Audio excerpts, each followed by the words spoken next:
വയനാട്ടിലെ മുതിർന്ന കോൺഗ്രസ് നേതാവും DCC ട്രഷററുമായ NM വിജയന്റെയും മകന്റെയും മരണത്തിൽ ദുരൂഹത ആരോപിച്ച് CPM സമഗ്ര അന്വേഷണം വേണമെന്ന് സുൽത്താൻ ബത്തേരി ഏരിയ കമ്മിറ്റി ആവശ്യപ്പെട്ടു.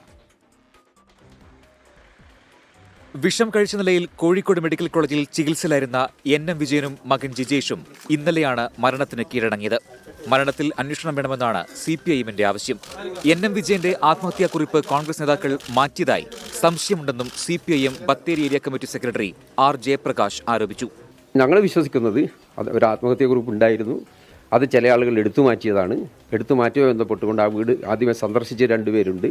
അവരെ ഉൾപ്പെടെ ചോദ്യം ചെയ്താൽ വിവരങ്ങൾ പുറത്തു വരും.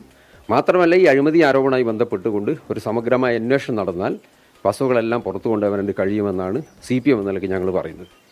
ബാങ്ക് തട്ടിപ്പുമായി ബന്ധപ്പെട്ട് NM വിജയൻ KPCC നേതൃത്വത്തിന് പരാതി നൽകിയതായി അറിയില്ലെന്നും അന്വേഷണം നടക്കട്ടെയെന്നും പ്രതിപക്ഷ നേതാവ് VD സതീശൻ പറഞ്ഞു.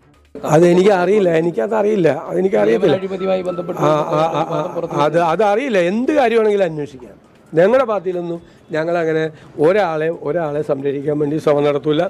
ആരെങ്കിലും അതിൻ്റെ പുറകിൽ തെറ്റ് പറ്റിയിരുന്നെങ്കിൽ അത് പുറത്തു വന്നോട്ടെ കേട്ടോ, ഒരു കുഴപ്പമില്ല.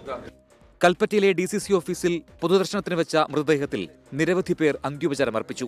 ബത്തേരി മണിച്ചിറയിലെ വീട്ടിലാണ് സംസ്കാര ചടങ്ങുകൾ. 24 വയനാട്.